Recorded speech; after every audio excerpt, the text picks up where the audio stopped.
महाराज, हमारी मदद करो महाराज, हम बहुत समस्या में हैं महाराज, हमारी मदद करो महाराज।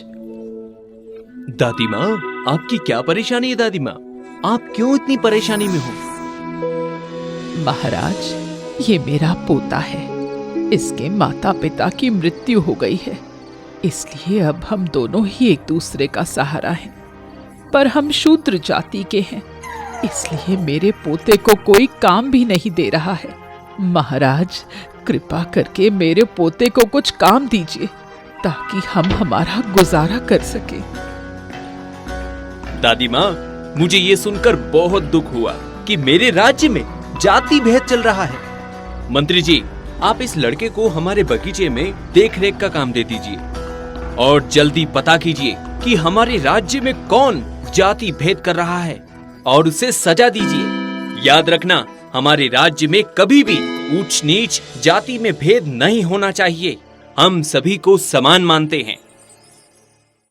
बहुत सालों पहले की बात है। भानपुर नगरी में महाराज दीनदयाल राज्य करता था। दीनदयाल सत्यवचनी, नेक दिल और ईमानदार राजा था। वह प्रजा की बहुत सेवा करता था, जिससे उसके राज्य की प्रजा भी बहुत खुश रहती थी और अपने राजा का आदर करती थी। एक दिन महाराज दीनदयाल वन भ्रमण के लिए जंगल में निकले।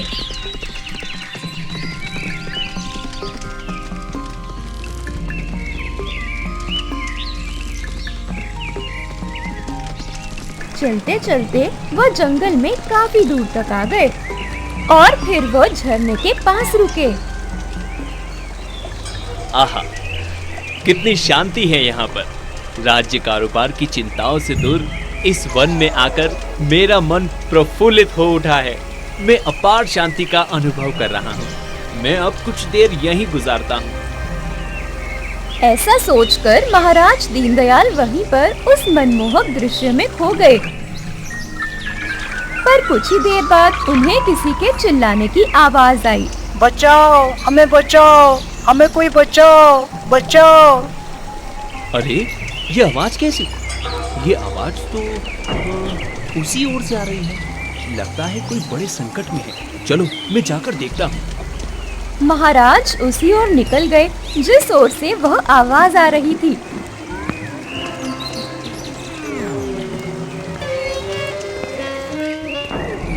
महाराज दीनदयाल एक झरने के पास आ गए, पर वहाँ पर उन्हें कोई भी नहीं दिखा।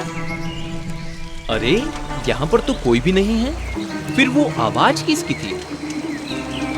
कोई है? यहाँ पर कोई है क्या? महाराज ऐसी आवाज लगा ही रहे थे तो उनकी नजर एक साधु बाबा पर पड़ी, जो उसी झरने के पास बैठे थे और तपस्या में लीन थे। साधु बाबा के कानों में दीनदयाल के चिल्लाने की आवाज गई तो उनकी तपस्या भंग हो गई और उन्होंने आंखें खोली तो उन्हें महाराज दीनदयाल दिखे। दीनदयाल को देखते ही साधु बाबा बहुत क्रोधित हो गए। जैसे ही महाराज ने साधु बाबा को देखा तो वह समझ गए कि उन्होंने गलती से साधु बाबा की तपस्या भंग कर दी है, तो वे साधु बाबा से क्षमा याचना करने लगे। वह आवाज उन प्रेत आत्माओं की थी जिन्हें मैं अपने वश में लेना चाहता था।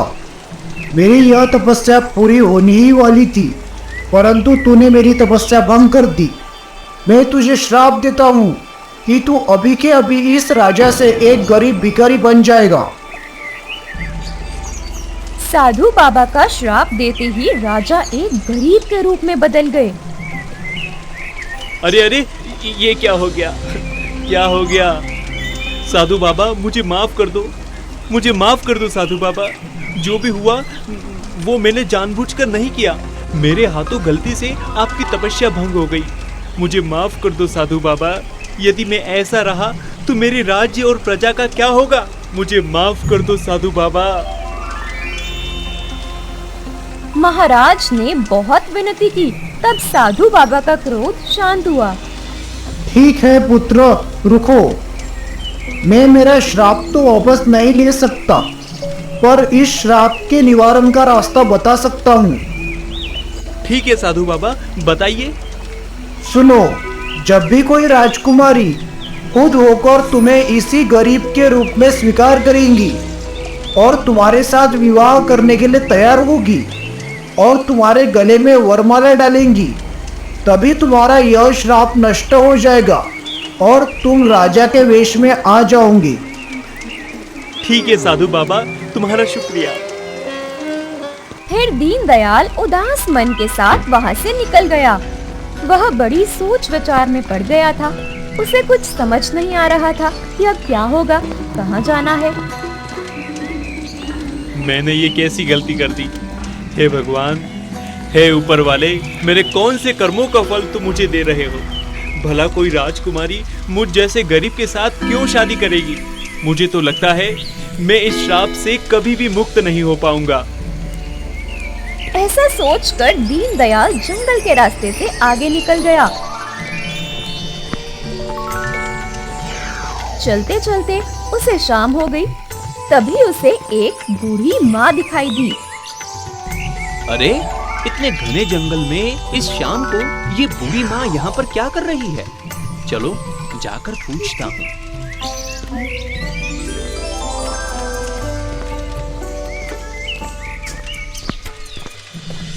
बूढ़ी माँ, आपको कोई समस्या है क्या? आप इस जंगल में अकेली क्या कर रही हो? पुत्र, मैं यहाँ पर पास में ही रहती हूँ। मैं जंगल से लकड़ियाँ लाकर गांव में बेचती हूँ और उसी से मेरा गुजारा होता है।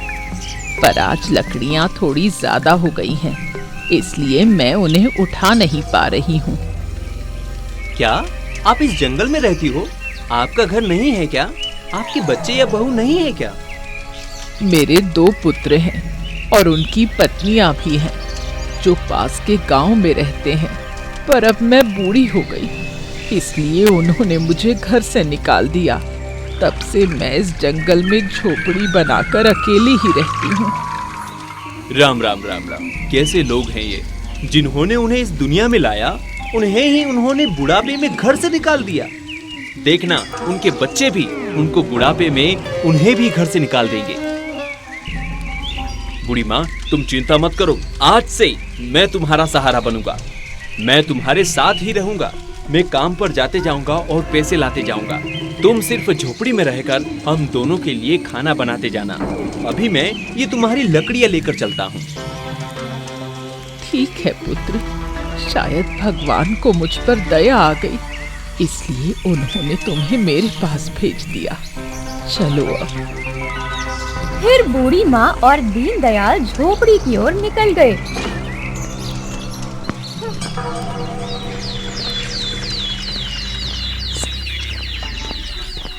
दूसरे दिन सुबह सुबह दीनदयाल काम की तलाश में निकला।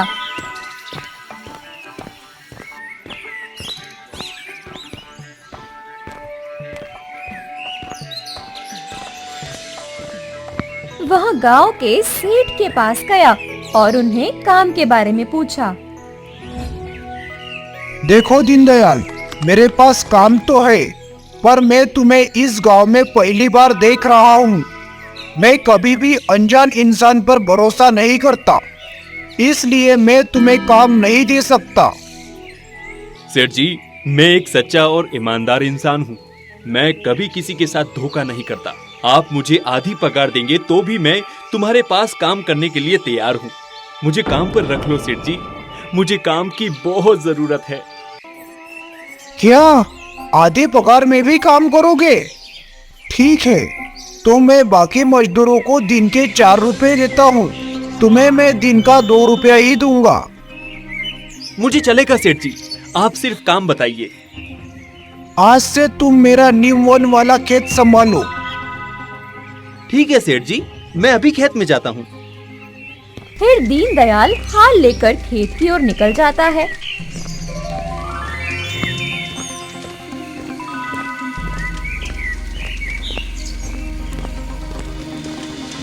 खेत पहुंचकर दीनदयाल खेत में काम चालू कर देता है। ऐसे ही कुछ दिन बीत गए। दीनदयाल पूरी ईमानदारी से और लगन से सेठ जी के खेत में काम करता था। सेठ जी भी ये देखकर बहुत खुश थे, इसलिए उन्होंने दीनदयाल की पगार भी बढ़ा दी थी। काम के पैसों से दीनदयाल घर में खाने पीने का सामान लाता था और बचे हुए पैसों से वह भिखारी और जरूरतमंदों की मदद करता था। इस तरह से महाराज दीनदयाल की साधु बाबा के श्राप से मिली हुई गरीबी वाली जिंदगी चल रही थी।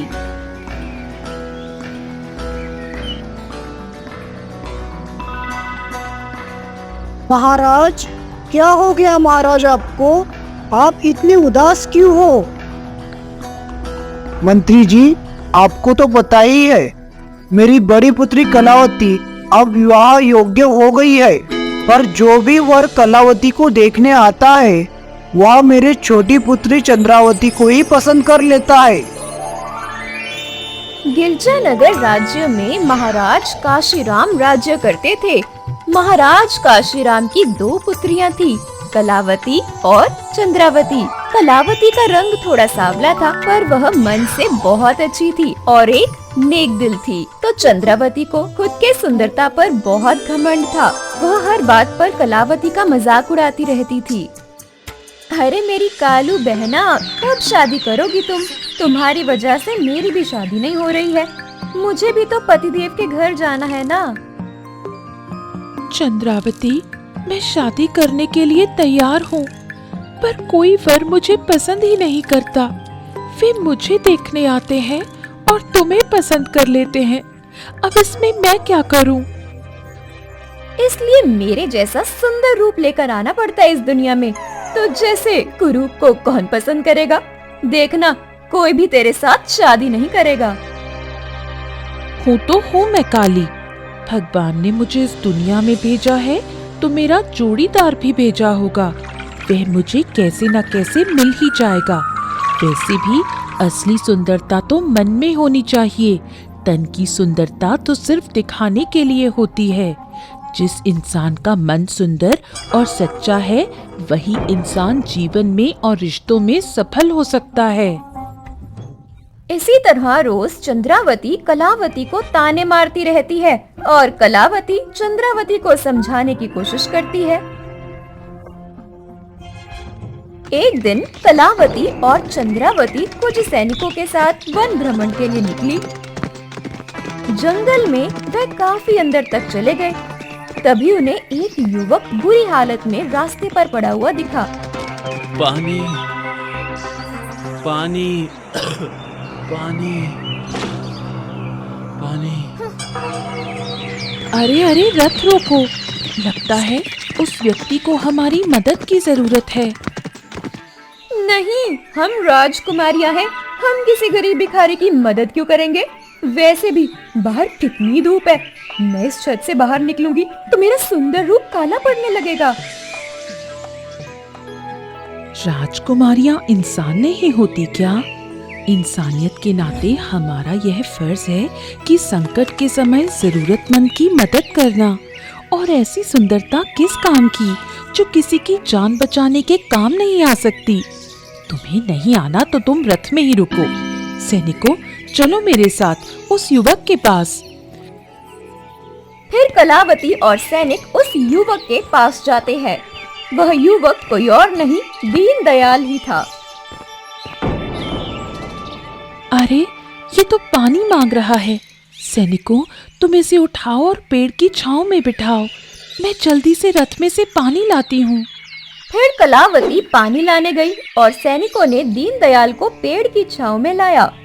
कलावती पानी लेकर आई। फिर कलावती ने खुद अपने हाथों से दीनदयाल को पानी पिलाया।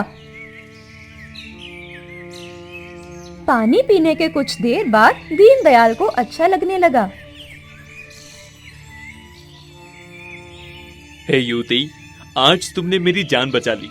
यदि तुम मुझे पानी नहीं पिलाती तो मेरा आज बच पाना मुश्किल था।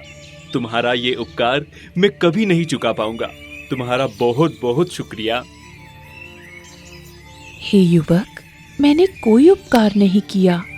इस राज्य की राजकुमारी होने के नाते प्रजा की सेवा और संकट के समय रक्षा करना यही मेरा फर्ज है और यही मैंने किया। प्रणाम राजकुमारी जी। सेवा भाव तो मन में ही होना चाहिए। उससे फर्क नहीं पड़ता कि आप राजघराने से हो या सामान्य युवक हो। आप मन से बहुत अच्छी हो और एक नेक दिल इंसान हो। मैं आपका परिचय जानने के लिए बहुत उत्सुक हूँ। मैं गिरजानगर राज्य के राजा महाराज काशीराम की बड़ी पुत्री कलावती हूँ। महाराज काशीराम, उनके बारे में तो मैंने बहुत सुना है। वे एक बहुत बड़े प्रजा सेवक राजा हैं। आज मेरा उनकी पुत्री से मिलना हो गया। ये तो मेरा सौभाग्य ही समझो। हाँ, अब तुम मुझे बताओ कि तुम कौन हो और तुम यहाँ पर कैसे गिर गए थे?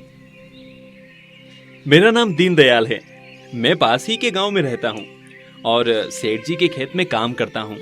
खेत में से बोरी लेकर घर की ओर जा रहा था, तभी धूप के कारण मेरा सर चकरा गया और मैं गिर गया। अच्छा, ज्यादा धूप में काम मत किया करो और साथ में पानी लेकर चला करो।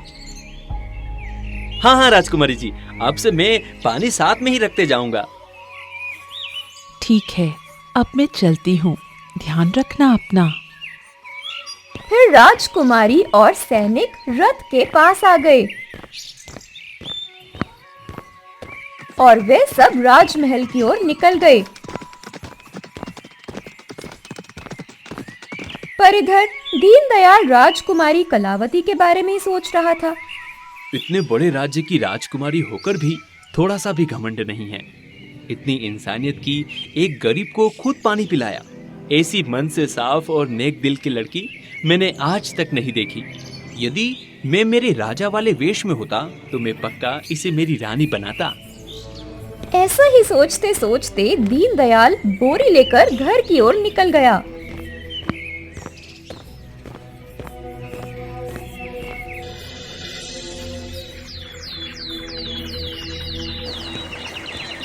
कुछ दिनों बाद कलावती फिर से वन भ्रमण के लिए जंगल में आई।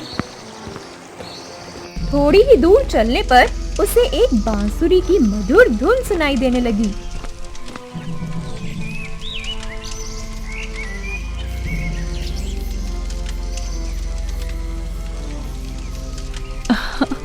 अरे, ये इतनी मधुर बांसुरी की धुन कहाँ से आ रही है? कौन बजा रहा है बांसुरी? चलो मैं देखती हूँ। कलावती उसी ओर जाने लगी जिस ओर से वह बांसुरी की धुन आ रही थी। वहां पर उसने देखा कि एक युवक बांसुरी बजा रहा था। वह दीनदयाल ही था। कलावती ने उसे पहचान लिया। अरे, ये तो वही युवक है जिसे मैंने पानी पिलाया था। कितनी मधुर बांसुरी बजाता है ये। मैं तो इसकी बांसुरी की धुन में खो गई हूँ। कलावती वहीं पर खड़ी रही और बांसुरी की धुन सुनने लगी। कुछ देर बाद दीनदयाल ने ऊपर देखा तो उसका ध्यान कलावती की तरफ गया। अरे राजकुमारी जी, तुम यहाँ पर कब आ गई? अभी कुछ देर पहले मैं वन भ्रमण के लिए आई थी, तो यहाँ से जा रही थी। तभी तुम्हारी बांसुरी की धुन सुनी तो मैं यहाँ पर आ गई और रुक गई। तुम बहुत ही मधुर बांसुरी बजाते हो। मैं इस धुन में पूरी तरह से खो गई थी। शुक्रिया राजकुमारी जी, मुझे संगीत बहुत प्रिय है, इसलिए जब भी खाली समय मिलता है तब मैं बांसुरी बजाता हूँ या फिर गाते रहता हूँ। संगीत तो मुझे बहुत पसंद है। आपका प्रिय संगीतकार कौन है? अब कलावती और दीनदयाल में बातें शुरू हो गई। उन्होंने दिन भर बहुत सारी बातें की।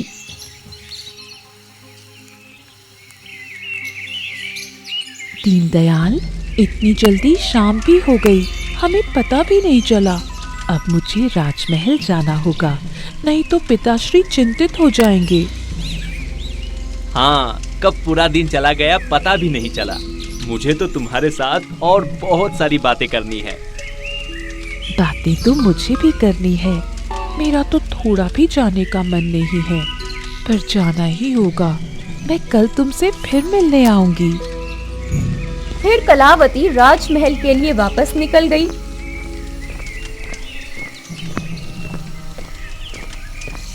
दूसरे दिन सुबह कलावती दीनदयाल से मिलने फिर आई। उन्होंने दिन भर बैठकर बातें की। अब कलावती और दीनदयाल रोज मिलते थे और पूरा दिन एक दूसरे के साथ गुजारते थे। जल्दी दोनों एक दूसरे के प्रेम में पड़ गए। दीनदयाल, मुझे लगता है कि मुझे तुमसे प्रेम हो गया है। क्या तुम मेरे साथ शादी करोगे? कलावती, जब हम पहली बार मिले थे और तुमने मुझे पानी पिलाया था, तभी मुझे तुमसे प्रेम हो गया था। पर तुम एक राजकुमारी हो और मैं एक गरीब मजदूर, हम दोनों का मिलन संभव नहीं है। ये सोचकर मैंने तुम्हें भूल जाना ही ठीक समझा। इंसान अमीर या गरीब, धन दौलत होने से या ना होने से नहीं होता। इंसान में इंसानियत होनी चाहिए, वह मन का साफ होना चाहिए। इतना वक्त तुम्हारे साथ गुजारकर मैं तुम्हें समझ गई हूँ। तुम एक सच्चे, नेक दिल और खुले दिल वाले इंसान हो। और सबसे बड़ी बात, इस घने जंगल में इतने दिन मैं तुम्हारे साथ अकेली रहती थी, तो भी तुमने मुझे छुआ तक नहीं। ये तुम्हारे अच्छे संस्कार और नेक सोच का प्रतीक है। मैं तुम्हारे साथ एक झोपड़ी में रहकर भी मेरी पूरी जिंदगी खुशी खुशी गुजार सकती हूँ। कलावती की ये बात सुनकर दीनदयाल बहुत खुश हुआ। कलावती, लगता है भगवान ने मेरे मन की बात सुन ली। मैं तुम्हारे साथ विवाह करने के लिए तैयार हूँ। ठीक है, चलो फिर राजमहल। मैं पिताश्री से बात करती हूँ। फिर कलावती और दीनदयाल राजमहल आते हैं। कलावती महाराज काशीराम के पास जाती है और उन्हें दीनदयाल के बारे में सब कुछ बताती है। काशीराम बहुत खुश होते हैं और शादी की तैयारी करते हैं। अब कलावती दीनदयाल को वरमाला पहनाती है। वरमाला गले में जाते ही दीनदयाल राजे के वश में आ जाता है। यह चमत्कार देखकर वहाँ के सब लोग चकित हो जाते हैं। अरे, आप कौन हो? मेरे पति दीनदयाल कहाँ गए? शांत हो जाओ कलावती, शांत हो जाओ। मैं दीनदयाल ही हूँ। फिर दीनदयाल कलावती और सभी को साधु बाबा के श्राप वाली पूरी कहानी बताता है।